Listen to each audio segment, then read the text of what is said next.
कल मेरे पास एक बच्चा आया और कहने लगा कि भैया मैंने सारा कुछ पढ़ के जाता हूँ लेकिन मेरे फिर भी कम नंबर आते हैं। अब ये जो प्रॉब्लम है ना, किसी एक बच्चे की प्रॉब्लम नहीं है, ऑलमोस्ट हर बच्चे की सेम प्रॉब्लम है। और इनफैक्ट अगर तुम्हारे नंबर कम आते हैं ना, तो वो इसलिए नहीं आते कि तुमने सारे चैप्टर नहीं पढ़े, वो इसलिए आते हैं क्योंकि तुमने रिवीजन नहीं करी। तुम्हारी जो रिवीजन है ना, वो तुम्हारे नमक मिर्च की तरह है। अगर तुम चाहे कितना भी अच्छा खाना बना लो, लेकिन अगर आपका नमक मिर्च सही नहीं होगा ना, तो आपका खाना खराब हो जाएगा। तो अब इस चीज को ठीक करने का ना बस एक ही सॉल्यूशन है, और वो सॉल्यूशन मैं आपको आज की इस वीडियो में बताने वाला हूं। So hello everyone, this is your Gaurav भैया। देखो यार, अभी ना दो टाइप के बच्चे हैं। पहले बच्चे ऐसे जिनका सिलेबस है ना कंप्लीट हो चुका है या ऑलमोस्ट कंप्लीट होने वाला है, और वहीं पे दूसरे टाइप के बच्चे ऐसे भी हैं जिनका सिलेबस है ना अभी रहता है। तो पहले तो यार मेरे को जल्दी से कमेंट करके बताओ कि आप इन दोनों में से कौन सी कैटेगरी में आते हो, ताकि यार मेरे को पता चले कि अभी आपका कितना सिलेबस हो चुका है। ठीक है, अब देखो यार, आज की वीडियो के अंदर मैं आपको जो चीज बताने वाला हूं ना, इससे फर्क नहीं पड़ता आपका सिलेबस पूरा हो चुका है या अभी रहता है। दोनों टाइप के बच्चों को क्या करना चाहिए अभी, वो मैं आज की वीडियो के अंदर बताने वाला हूं। और मैं आपको एक चीज गारंटी दे सकता हूं कि यार जो चीज मैं आपको इस वीडियो में बताऊंगा ना,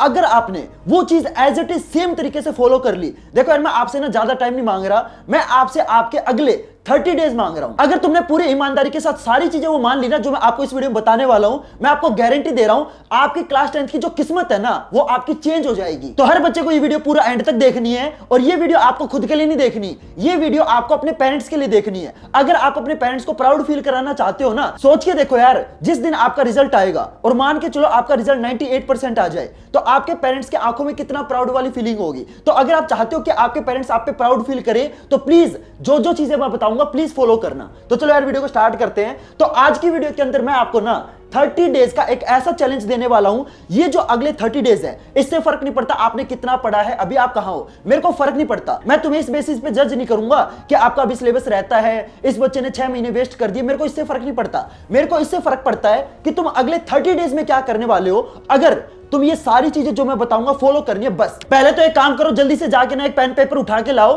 ताकि जितनी भी चीजें बताऊं ये आपको नोट डाउन करनी है। ठीक है, सिर्फ ऐसे रोबोट की तरह वीडियो मत देखना। तो आज की वीडियो के अंदर मैं आपको जो चैलेंज देने वाला हूं ना, that will be your revision challenge. Yes, दोनों टाइप के बच्चों को रिवीजन कैसे करनी है, इससे फर्क नहीं पड़ता आपका सिलेबस कितना हुआ है, दोनों टाइप के बच्चों को रिवीजन कैसे करनी है, वो मैं आपको आज की इस वीडियो में बताने वाला हूं। देखो यार, पढ़ाई के ना 3 स्टेप होते हैं। सबसे पहला स्टेप होता है कि आपको कैसे भी करके अपना क्या करना है, सिलेबस कंप्लीट करना है। ठीक है, सबसे पहला स्टेप क्या होता है, आपको अपना कैसे भी करके सिलेबस कंप्लीट करना है। ठीक है, इसके बाद दूसरा स्टेप होता है आपका रिवीजन। अगर आप रिवीजन नहीं करोगे ना, तो आपकी बात नहीं बनेगी। तो रिवीजन करना भी उतना ही इंपॉर्टेंट है जितना आपका सिलेबस कंप्लीट करना। सिलेबस कैसे कंप्लीट करना है ये मैं आपको ऑलरेडी पिछली वीडियो में बता चुका हूं। आज की वीडियो के अंदर मैं आपको जो चैलेंज देने वाला हूं ना, वो आपका रिवीजन का होगा। और तीसरा स्टेप होता है सैंपल पेपर प्रैक्टिस। जो बच्चा ये तीनों स्टेप फॉलो करता है ना, सिर्फ वही बच्चा टॉपर बनता है। अगर आप ये सोचोगे कि यार मैं ना सिर्फ सिलेबस कंप्लीट कर लूंगा और मेरी बात बन जाएगी, तो आप बहुत बड़े बेवकूफ हो। सिलेबस पूरा करने से कोई टॉपर नहीं बनता। तो सिलेबस कैसे पूरा करना है ये ऑलरेडी मैं आपको पिछली वीडियो में बता चुका हूं। आज की वीडियो के अंदर मैं आपको बताऊंगा कि आपको रिवीजन कैसे करनी है और सैंपल पेपर की प्रैक्टिस कैसे करना है, वो मैं आपको अगली वीडियो में बताऊंगा। तो चैनल को सब्सक्राइब कर लेना। तो आज का जो चैलेंज होगा ना, दैट इज फॉर रिवीजन। तो सबसे पहले तो बहुत सारे बच्चे ना 2 क्वेश्चन पूछते हैं कि भैया रिवीजन हमें करनी क्यों चाहिए, और दूसरी चीज कि अगर हमें रिवीजन करनी है तो वो कितनी बार करनी है, वो भी मैं आपको वीडियो में बताऊंगा। तो देखो यार, मैं पहले ना आपको एक साइंटिफिक चीज बताता हूं। ये चीज है ना ऐसी रैंडम चीज नहीं है, ये चीज आपकी साइंटिफिकली प्रूव हो चुकी है कि जो बच्चा रिवीजन करता है ना, वो बाकी बच्चों से हमेशा आगे रहता है। देखो ये जो ब्लू लाइन दिख रही है ना, ये उन बच्चों की जो रिवीजन नहीं करते। तो अगर आप कोई भी चीज याद करते हो, मान लो आपने एक चैप्टर पढ़ा, ठीक है, पूरा चैप्टर का लेक्चर देखा, वन शॉट देखा, जो भी देखा, तो उस चैप्टर के लेक्चर देखने के बाद पता क्या होगा, वो चैप्टर आपको पूरा याद नहीं होगा। एक दिन के बाद क्या होगा, उस चैप्टर का जो 60% पार्ट है ना, सिर्फ आपको वो याद रहेगा। और हर दिन के साथ साथ क्या होगा, आप उस चैप्टर को भूलते जाओगे। और लास्ट में क्या होगा, अगर आप रिवीजन नहीं करोगे ना, वो आप चैप्टर पूरी तरीके से भूल जाओगे। लेकिन वहीं पे अगर कोई ऐसा बच्चा है जो उस चैप्टर की एक बार रिवीजन करता है, तो आप देख सकते हो उसका ग्राफ कैसे जाता है। आप देखो ना गैप कितना है। तो सिर्फ एक बार रिवीजन करने से आपका गैप इतना बड़ा हो जाएगा। लेकिन अगर आप उस चैप्टर को 2 बार रिवाइज करोगे, तो आप नोटिस करो आपका गैप इंक्रीज हो जाएगा। तो यहां से ये चीज प्रूव हो जाती है कि जो बच्चा ज्यादा रिवीजन करता है ना, उसको उस चैप्टर का उतना ज्यादा पार्ट याद रहता है। देखो अगर आप उस चैप्टर को रिवाइज नहीं करोगे ना तो आपको उस चैप्टर का सिर्फ 60% पार्ट याद रहेगा। लेकिन अगर आप उस चैप्टर को अगले दिन रिवाइज करते हो तो वो चैप्टर आपका 60 से वापस 100 तक पहुंच जाता है। तो जितनी बार आप उस चैप्टर को रिवाइज करोगे हर बार वो जो चैप्टर है ना वो आपको 100% याद होगा। अब भैया हमें ये तो समझ में आ गया कि रिवीजन करना बहुत ज्यादा जरूरी है, लेकिन दूसरा क्वेश्चन ये आता है कि भैया हमें रिवीजन करनी कितनी बार है? क्या हम ऐसे 4-4 बार रिवीजन करेंगे? नहीं, आपको रिवीजन कितनी बार करनी है वो मैं आपको वीडियो में आगे बता दूंगा। तो सबसे मेन जो चीज है ना वो रिवीजन करना बहुत ज्यादा जरूरी है। अब देखो आज की वीडियो के अंदर है ना मैं आपको एक प्रॉपर रिवीजन का प्लान देने वाला हूं। रिवीजन करने का मतलब ये नहीं है कि भाई किताब लेके बैठ गए और उसको बस ऐसे रोबोट की तरह पढ़ रहे हो, नहीं। रिवीजन में हमें हार्ड वर्क नहीं करना, दुनिया स्मार्ट हो चुकी है, तो रिवीजन हमें स्मार्टली करनी है ताकि हम कम मेहनत करके ज्यादा आउटपुट निकाल सके। तो आज की वीडियो के अंदर है ना मैं आपको एक प्रॉपर रिवीजन का प्लान देने वाला हूं। सबसे पहले तो ना बच्चों को ये नहीं पता होता कि रिवीजन का मतलब क्या होता है। रिवीजन कोई रैंडम वर्ड नहीं है, रिवीजन का मतलब होता है रिवीजन। इसका मतलब जो चीज आपने एक बार पढ़ी है ना उसको आपको दोबारा पढ़ना है ताकि वो चीज आपके माइंड में शॉर्ट टर्म मेमोरी से लॉन्ग टर्म मेमोरी में चली जाए। समझ रहे हो मेरी बात? तो आज की वीडियो के अंदर मैं आपको एक प्रॉपर रिवीजन का प्लान देने वाला हूं, लेकिन इस प्लान के अंदर आपके 2 रूल हैं। जो बच्चा इन 2 रूल को फॉलो करेगा ना उसी बच्चे को ना इसका आउटपुट दिखेगा, तो चाहे कुछ भी हो जाए आपको ये 2 रूल फॉलो करने ही करने हैं। सबसे पहला रूल क्या है? सबसे पहला रूल ये है कि एनी हाउ कैसे भी करके आपको इस चैलेंज को कंप्लीट करना है। तो पहले तो मेरे को जल्दी से कमेंट करो कि यस भैया अगले ये जो 30 डेज में आप हमें जो प्लान देने वाले हो ना ये मैं हर हाल में फॉलो करूंगा। तो पहले जल्दी से कमेंट करो, मैं वेट कर रहा हूं। इससे क्या होगा ना कि आपको अकाउंटेबिलिटी आएगी, आपको ना फील होगा कि यस मैंने एक चैलेंज लिया है। तो हर बच्चा पहले तो कमेंट करेगा कि यस भैया ये जो पहला रूल है ना कि इस चैलेंज को मेरे को कैसे भी कंप्लीट करना है, ये चैलेंज मैं एक्सेप्ट करता हूं। और जो दूसरा रूल है वो ये कहता है कि आपको अपनी प्रोग्रेस को ना क्या करना है? ट्रैक करना है। अगर आप अपनी प्रोग्रेस को ट्रैक ही नहीं करोगे तो आपको पता कैसे चलेगा कि भाई इस चैलेंज के बाद आपके अंदर इंप्रूवमेंट कितनी आई है। तो हर बच्चे को अपनी प्रोग्रेस को ट्रैक करना है कि भाई मैंने पहले दिन क्या किया, दूसरे दिन क्या किया, तीसरे दिन क्या किया। समझ में आई बात? और अगर आप ये 2 रूल फॉलो नहीं कर सकते ना भाई, आप यहां से इस वीडियो को बंद करके जा सकते हो। मेरे को ना ऐसे बच्चे चाहिए जो अपनी लाइफ चेंज करना चाहते हैं, जो अपने पेरेंट्स को प्राउड फील कराना चाहते हैं। तो अगर आप ये 2 रूल फॉलो करोगे ना तो इस वीडियो को आगे देखना। तो सबसे पहले आपको क्या करना है, स्टार्ट करते हैं वीडियो को। तो सबसे पहले आपको क्या करना है, सबसे पहला स्टेप है कि आपको अपना एक प्रॉपर डे वाइज प्लान बनाना है। मैं देखता हूं बहुत सारे बच्चे ना अपनी इस चीज में एनर्जी वेस्ट कर देते हैं कि भाई मैं आज क्या पढ़ूंगा। अगर आपको पता ही नहीं होगा कि तुम्हें आज के दिन पढ़ना क्या है तो आप आधा टाइम तो ये सोचने में वेस्ट कर दोगे। समझ रहे हो मेरी बात? तो आपको एग्जैक्टली पता होना चाहिए कि भाई मंडे को आपको ये पढ़ना है, ट्यूसडे को आप ये पढ़ेंगे, वेडनेसडे को आपको ये पढ़ना है। आपके माइंड में ना एक वीकली प्लानर होना चाहिए कि भाई मैं इस पहले हफ्ते में अपने पूरे सिलेबस का इतना पोर्शन कंप्लीट कर लूंगा। समझ में आई बात? तो आपको सबसे पहले क्या करना है, अपना डे वाइज प्लान बनाना है, जिसके अंदर मैं आपकी हेल्प कर दूंगा। आपको ना मैं एक प्रॉपर वीकली प्लानर दे देता हूं। ये वो प्लानर है जो इंटरनेशनल बच्चे यूज करते हैं। ये मैंने लिटरली अपने पैसों से खरीद के मैं आपको कंप्लीटली फ्री में प्रोवाइड कर रहा हूं। या तो आप है ना ऐसा प्लानर खुद का बना सकते हो या फिर आप है ना ये सेम प्लानर भी यूज कर सकते हो। देखो सिंपल सी चीज क्या है कि आपको ना वीकली प्लान बनाना है कि भाई मंडे को आपको ये वाले टॉपिक कंप्लीट करने हैं। ठीक है, एक रफ आइडिया होना चाहिए कि भाई मंडे वाले दिन है ना मैं साइंस का ये वाला चैप्टर पढ़ूंगा, एसएसटी का ये वाला चैप्टर पढ़ूंगा, मैथ की ये वाली एक्सरसाइज करूंगा। आपको पता होना चाहिए कि भाई मंडे को मेरे को ये चीजें करनी है, ट्यूसडे को मैं ये चीजें करूंगा। तो आपके पास एक रफ आइडिया होगा कि भाई मेरे को किस दिन क्या क्या पढ़ना है। Clear everyone? तो ये तो हो गए आपके 4 दिन। फिर नेक्स्ट पेज पे आपको ना फ्राइडे और सैटरडे मिल जाएगा। संडे का मैंने ना थोड़ा सा बड़ा बॉक्स बनाया है क्योंकि यार संडे वाले दिन है ना छुट्टी होती है, तो संडे वाले दिन है ना आप काफी चीजें कर सकते हो, इसलिए मैंने ना यहाँ पे थोड़ा सा बड़ा बॉक्स बनाया है। तो ये हो गया आपका पहले हफ्ते का वीकली प्लान। ठीक है, इसी तरीके से मैंने आपका ना एक डे वाइज भी प्लान बनाया है जिसमें आपको सिंपल क्या करना है, टुडे इज, यहाँ पे ना अपनी डेट फिल कर देना। फॉर एग्जांपल मान लो 25 नवंबर फिल कर दी। ठीक है, यहाँ पे डेट लिख देना। फिर आपको उस दिन के जो आपके टारगेट है वो आपको यहाँ पे लिखने हैं कि भाई मैं 25 तारीख को ये चीजें करूंगा। फिर जितने भी टारगेट आपके कंप्लीट होते जाएं वो आपको यहाँ पे लिखने हैं। और यहाँ पे आपके जितने भी इंपॉर्टेंट रिमाइंडर है, कोई भी इंपॉर्टेंट चीज आपकी बच गई है, पिछले दिन आपने जो चीज करनी थी वो आप भूल गए, वो सारी चीजें आप यहाँ पे लिख सकते हो। Clear everyone? तो देखो मैंने आपको ना वीकली प्लानर भी दे दिया है, मैंने आपको डे वाइज प्लानर भी दे दिया है। तो ये हो गया आपका पहले हफ्ते का प्लानर। इसी तरीके से ना आपके जितने भी 4 हफ्ते हैं ना, 30 डेज के अंदर कितने हफ्ते आते हैं? 4 हफ्ते आते हैं। तो आपके चारों हफ्ते का जो वीकली प्लानर है वो मैं आपको कंप्लीटली फ्री में दे दूंगा। इस प्लानर को कैसे डाउनलोड करना है वो मैं आपको आगे बताता हूं। ठीक है, तो ये आपका सेकंड वीक का प्लानर हो गया। तो चारों हफ्ते का जो प्लानर है ना वो मैंने आपके लिए बना दिया है। आप देख सकते हो ये आपका सेकंड हफ्ते का डे वाइज प्लान हो गया, ठीक है, ये आपका थर्ड वीक का प्लान हो गया। तो यार इतनी मेहनत लगती है ना इन चीजों को बनाने में, इन चीजों को अरेंज करने में, तो प्लीज यार वीडियो को लाइक करो। तुम ना वीडियो को लाइक नहीं करते हो यार, फिर मेरे को बुरा लगता है, मैं पागल हूं तुम्हारे लिए इतनी मेहनत कर रहा हूं। तो प्लीज यार पहले तो वीडियो को लाइक करो, तुम बाद में भूल जाते हो, अभी लाइक करो, ठीक है। तो ये आपका थर्ड वीक का प्लान हो गया। इसके बाद आता है आपका ये फोर्थ वीक का प्लान, ठीक है। तो 4 हफ्ते का जो प्लानर है वो मैंने आपके लिए बना दिया है। अब इनको डाउनलोड कैसे करना है वो मैं आपको बता देता हूं। तो सिंपल आपको क्या करना है, आपको ना मेरे टेलीग्राम चैनल पे जाना है। इस टेलीग्राम चैनल का जो लिंक है ना मैंने आपको डिस्क्रिप्शन बॉक्स में दे रखा है, या फिर आप ना सिंपल सर्च कर सकते हो क्लास 10th क्लैन। 26,000 इस पे सब्सक्राइबर हैं, ठीक है। तो आप सिंपल सर्च भी कर सकते हो या फिर डिस्क्रिप्शन बॉक्स में आपको लिंक मिल जाएगा। और इस पूरे प्लानर का जो पीडीएफ है ना वो आपको मैंने टेलीग्राम चैनल पे प्रोवाइड कर दिया है। Clear everyone? तो link is in the description box. आप चाहो तो इस प्लानर को प्रिंट भी करा सकते हो, आपकी मर्जी है। Clear everyone?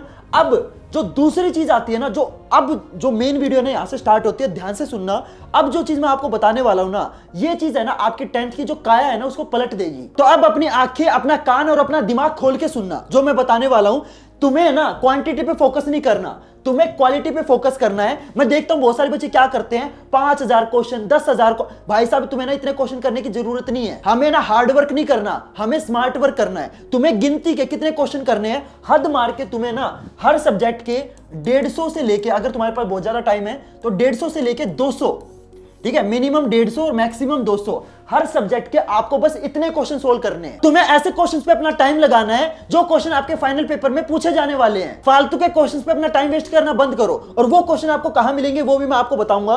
सबसे पहले तो आपको यह पता होना चाहिए कि भाई आपको किन क्वेश्चंस की प्रैक्टिस करनी है। तो तुम्हें ना सिर्फ 4 टाइप के क्वेश्चंस की प्रैक्टिस करनी है। पहली चीज है एनसीईआरटी के इंपॉर्टेंट क्वेश्चन। देखो यार एनसीईआरटी में भी ना आपके बहुत सारे क्वेश्चन हैं, लेकिन आपको पता है कुछ ऐसे सिलेक्टेड क्वेश्चन होते हैं जो आपके पेपर में पूछे जाते हैं। तो जो आपके एनसीईआरटी के इंपॉर्टेंट क्वेश्चन है ना, आपको सिर्फ वही करने हैं। एनसीईआरटी के फालतू क्वेश्चन नहीं करने, सिर्फ जो आपके एनसीईआरटी के इंपॉर्टेंट क्वेश्चन है वो करने हैं। इसके बाद दूसरे टाइप के क्वेश्चन हो गए आपके प्रीवियस ईयर क्वेश्चन। देखो यार ये चीज आप जानते होंगे कि कुछ ऐसे क्वेश्चन होते हैं जो आपके हर साल बार बार रिपीट होते हैं, तो तुम्हें प्रीवियस ईयर क्वेश्चन करने हैं। और इसके बाद तुम करोगे स्पेशल न्यू क्वेश्चन। देखो यार सीबीएसई क्या करती है, हर साल है ना आपके कुछ ऐसे स्पेशल क्वेश्चन होते हैं जो आपके नए इंट्रोड्यूस होते हैं। तो जो आपके नए पैटर्न वाले क्वेश्चन है और जो आपके सीबीएसई नए टाइप के क्वेश्चन आपसे पूछती है ना, आपको वो करने हैं। और लास्ट में तुम करोगे कुछ ऐसे डिफिकल्ट क्वेश्चन, क्योंकि देखो मैं आपको बहुत बार ये चीज बता चुका हूं, आपके पेपर का पैटर्न के अंदर क्या होता है कि आपका 30% पेपर क्या होता है, इजी होता है, ठीक है।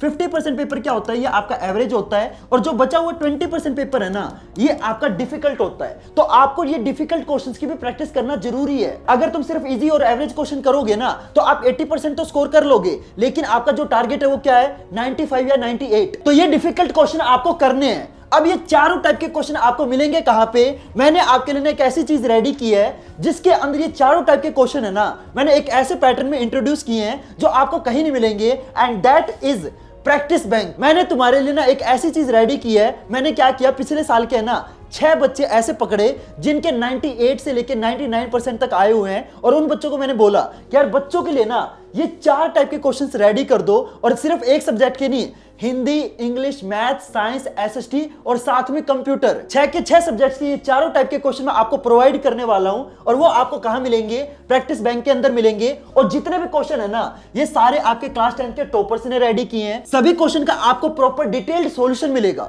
ऐसा नहीं है कि मैं बस आपको क्वेश्चन प्रोवाइड कर रहा हूं, उस क्वेश्चन का जो सॉल्यूशन है ना वो भी मैं आपको प्रोवाइड करूंगा, ताकि अगर कोई क्वेश्चन ऐसा जो आपको नहीं आता तो आप उस क्वेश्चन का सॉल्यूशन देख सकते हो। और साथ में ये सारे क्वेश्चन आपको चैप्टर वाइज मिलेंगे। तो चाहे तुम्हारा सिलेबस अगर 60% हुआ है, चाहे 80% हुआ है, चाहे 100% हुआ है, इससे फर्क नहीं पड़ता कि आपका सिलेबस कितना हुआ है। जितने भी आपके चैप्टर कंप्लीट हो चुके हैं ना, प्रैक्टिस बैंक का यूज करके आप अपने उन चैप्टर की प्रैक्टिस कर सकते हो। तो अब मैं आपको बताता हूं कि प्रैक्टिस बैंक आप एक्सेस कैसे करोगे। तो सिंपल आपको क्या करना है, अगर आपके पास लैपटॉप या कंप्यूटर है तो आपको सिंपल सर्च करना है toppersclan.com,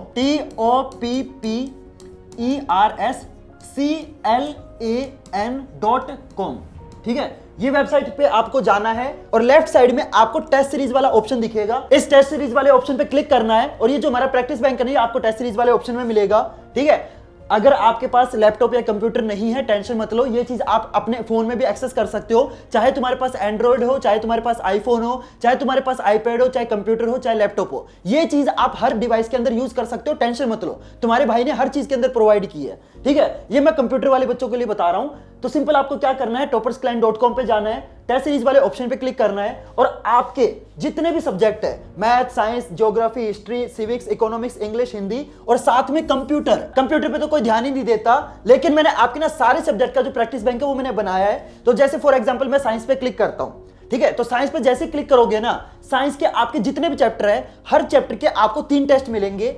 ये टेस्ट 1 है, ये टेस्ट 2 है, ये टेस्ट 3 है। तो पहले टेस्ट में क्या होगा कि जितने भी आपके इजी क्वेश्चन है ना वो आपको मिलेंगे।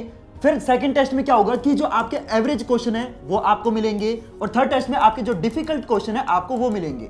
तो सबसे पहले आपको क्या करना है, टेस्ट 1 देना है, जिससे आपको आइडिया लग जाए कि भाई क्या आप इजी क्वेश्चन को सोल्व कर पा रहे हो। और जब तुम्हारे सारे इजी क्वेश्चन हो जाए ना, उसके बाद टेस्ट 2 पे जाना है। फिर जब आपके एवरेज क्वेश्चन हो जाए उसके बाद आपको डिफिकल्ट वाले क्वेश्चन करने हैं। तो आपके हर चैप्टर के ना आपको 3 टेस्ट मिलेंगे और हर टाइप के क्वेश्चन आपको मिलेंगे। जैसे आपका देखो ये सेकंड चैप्टर है, एसिड, बेस एंड सोल्ट वाला चैप्टर, इसका भी टेस्ट 1, टेस्ट 2, टेस्ट 3, ठीक है। तो आपके science, maths, SST, Hindi, English, computer, जितने भी आपके सब्जेक्ट है, सभी सब्जेक्ट के सभी चैप्टर के आपको 3 टेस्ट मिलेंगे। और ये टेस्ट आपका दिखता कैसा है वो मैं आपको दिखा देता हूं। फॉर एग्जांपल मैं मान लो टेस्ट 2 पे क्लिक करता हूं, ठीक है, तो आपके सामने क्वेश्चन आ जाएगा, ठीक है, उस क्वेश्चन के 4 ऑप्शन आ जाएंगे और सबसे बड़ी चीज आपको ना यहाँ पे टाइमर मिलेगा, जिससे आपको ना आइडिया लगता रहेगा कि भाई आपने किस क्वेश्चन को सोल्व करने में कितना टाइम लिया। सिंपल आपको ऑप्शन सेलेक्ट करने हैं और आप देख सकते हो आपके एक टेस्ट में ना 20 क्वेश्चन है, तो आपने 20 क्वेश्चन में से कितने क्वेश्चन सही किए, कितने गलत किए, सारा ट्रैक है ना आपको मिलता रहेगा। और जब आपका टेस्ट कंप्लीट हो जाए ना,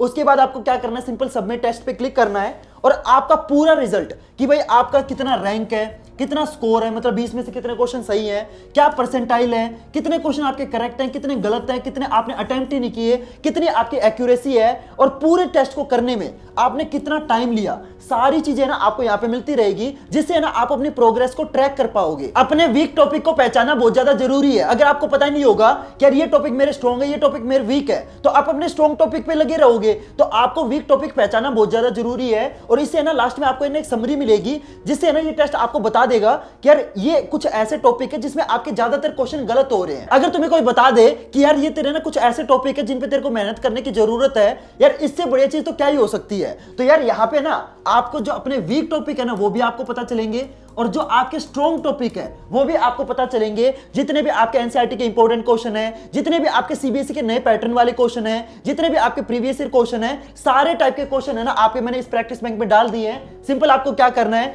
topperscline.com पे जाना है, टेस्ट सीरीज वाले ऑप्शन पे क्लिक करना है और आपके जो टेस्ट हैं वो आपके ओपन हो जाएंगे। अब ना आप में से बहुत सारे बच्चे नाराज हो रहे होंगे कि भैया ये तो हमारे लैपटॉप या कंप्यूटर के लिए है, अब जो बच्चे ऐप यूज करते हैं उनके लिए क्या। यार टेंशन क्यों ले रहे हो, ये चीज है ना आपको आपके ऐप पे भी मिल जाएगी। सिंपल आपको क्या करना है, प्ले स्टोर पे टॉपर्सक्लाइन वाला ऐप सर्च करना है। अगर कोई बच्चा ऐसा है जिसके पास लैपटॉप नहीं है, कंप्यूटर नहीं है, तो ये जो टेस्ट है ना, ये जो हमारा प्रैक्टिस बैंक है, ये आप अपने ऐप पे भी यूज कर सकते हो। ठीक है, ऐप में कहां जाना है, जैसे ही आप ऐप को ओपन करोगे ना तो आपको यहाँ पे प्रैक्टिस बैंक वाला ऑप्शन मिल जाएगा। जैसे इस पे क्लिक करोगे तो प्रैक्टिस बैंक आपको दिखेगा और तुम्हारे जितने भी सब्जेक्ट है ना, सारे सब्जेक्ट का जो प्रैक्टिस बैंक है वो आपको मिलेगा। ठीक है, फॉर एग्जांपल मैं साइंस पे क्लिक करता हूं तो आप देख सकते हो साइंस का केमिकल रिएक्शन एंड इक्वेशन वाले चैप्टर का पहला टेस्ट हो गया, सेकंड हो गया। तो यहाँ पे अटेम्प्ट पे क्लिक करके आप अपने टेस्ट के अंदर एनरोल कर सकते हो। क्लियर है एवरीवन? चाहे तुम लैपटॉप यूज करते हो, कंप्यूटर यूज करते हो, आईफोन यूज करते हो, एंड्रॉइड यूज करते हो या फिर तुम आईपैड यूज करते हो, कुछ भी यूज करते हो, हर डिवाइस पे ये जो टेस्ट है वो आप दे सकते हो। और सबसे अच्छी चीज ये है कि भाई साहब इसमें ना आपका टाइमर लगा हुआ है। इससे क्या होगा कि आपके ना क्वेश्चंस को करने की जो स्पीड है ना वो बहुत ज्यादा इंक्रीज हो जाएगी। और यार मैं गारंटी दे रहा हूं ऐसी चीज आपको ना तो YouTube पे मिलेगी, ना आपको Google पे मिलेगी, लेकिन ये चीज आपको सिर्फ और सिर्फ टॉपर्सक्लाइन के ऐप पे मिलेगी। और जब तुम इसका प्राइसिंग सुनोगे ना भाई साहब, इसका जो प्राइसिंग है ना वो लिटरली एक पिज्जा से भी कम है। यार देखो हमने ना 6 टॉपर हायर करे और ऐप बनाने में ना लिटरली बहुत ज्यादा मेहनत लगती है, बहुत पैसा लगता है। शायद तुम्हें पता ना हो, एक ऐप डेवलपर की जो सैलरी होती है ना बहुत ज्यादा होती है, लेकिन ये सारी चीजें होने के बावजूद हमने जो इसका प्राइसिंग रखा है ना, देखो यार तुम मार्केट में जाओगे, एक बुक खरीदना, एक सब्जेक्ट की बुक है ना तुम्हारी 300 रुपए की पड़ेगी, लेकिन यहाँ पे मैं आपको ना टोटल 6 सब्जेक्ट के वो क्वेश्चन दे रहा हूं जिनके आपके पेपर में आने के बहुत ज्यादा चांसेस है। तुम सिर्फ और सिर्फ ये क्वेश्चन कर लोगे ना, मैं आपको गारंटी दे रहा हूं 95% तो छोड़ ही दो, तुम 98 या 99% तक भी ले आओगे। और ये चीज है ना आपको यहां से यहां तक पहुंचाने का दम रखती है।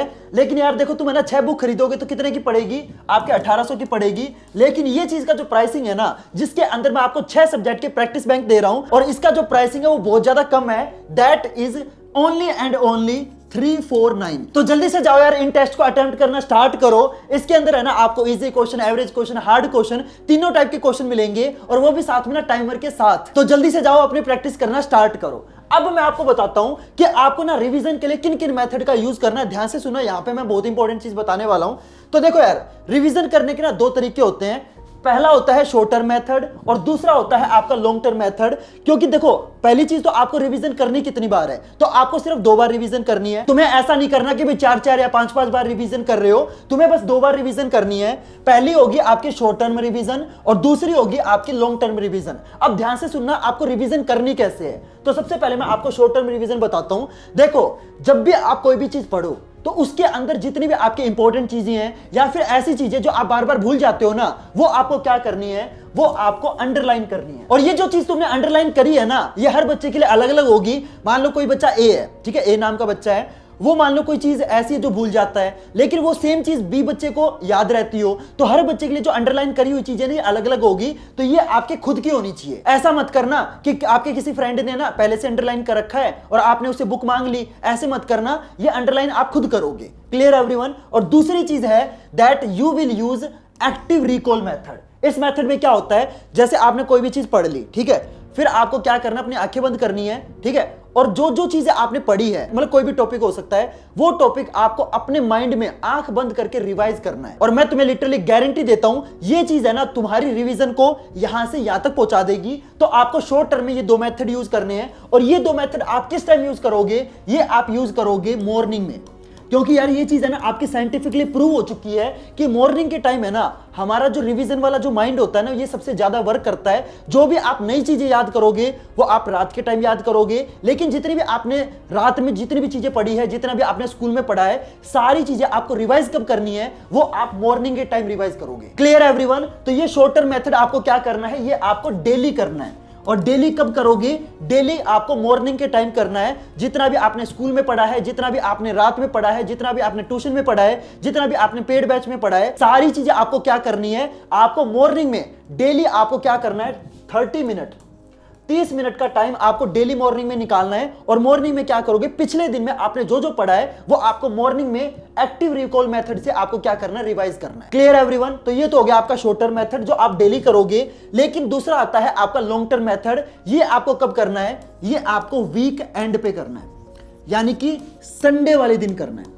कब करना, संडे वाले दिन। और क्या करोगे, जिसमें आपको क्या करने हैं, क्वेश्चंस की प्रैक्टिस करनी है। और ये क्वेश्चन आपको कहां से मिलेंगे, प्रैक्टिस बैंक में मैंने आपको प्रोवाइड कर दिए हैं। जब आप प्रैक्टिस बैंक को सोल्व करोगे तो बहुत सारे क्वेश्चन ऐसे होंगे जो आपसे सोल्व नहीं होंगे। आपको एक पेन और पेपर लेना है और जितने भी क्वेश्चन आपसे सोल्व नहीं हो रहे ना, वो सारे डिफिकल्ट क्वेश्चन क्या करने हैं, आपको उस पेपर पे नोट करने हैं। और जितने भी आपने 6 दिन में, वो सारे डिफिकल्ट क्वेश्चन आपको क्या करने हैं, आपको संडे वाले दिन बैठ के उन 6 दिन के जितने भी डिफिकल्ट क्वेश्चन उस पेपर पे जो आपने नोट किए हैं, वो आपको क्या करने, रिवाइज करने।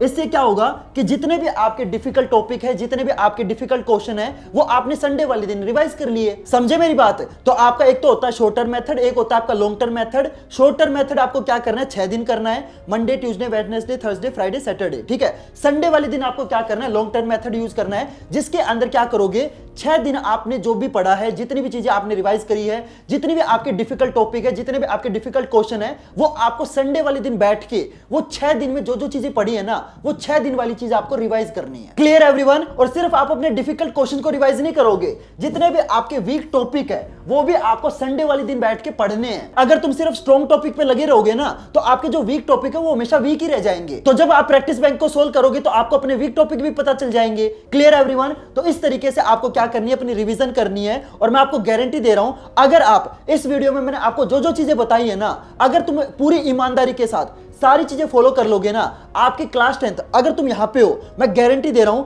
चाहे तुमने कुछ भी ना पढ़ा हो, कुछ फर्क नहीं पड़ता। अगर तुम यहां पे हो ना, सिर्फ ये चीजें फॉलो करने से तुम यहां से यहां पहुंच जाओगे। तो ये चीज करना हर बच्चे के लिए जरूरी है। Clear everyone. होप करता हूं यार आपको सारी चीज समझ में आ गई होगी। यार प्लीज वीडियो को लाइक कर देना, वीडियो को बनाने में लिटरली मेरी बहुत ज्यादा मेहनत लगी है। और हाँ, साथ में यार कमेंट करके ये भी बताना कि आपको ना नेक्स्ट वीडियो कौन से टॉपिक पे चाहिए। जिस टॉपिक की ज्यादा डिमांड आएगी ना, अगली वीडियो में उस टॉपिक पे अपलोड कर दूंगा। तो चलो गाइस, मिलते हैं फिर अगली वीडियो में नए टॉपिक के साथ। तब तक के लिए good bye and have a nice day.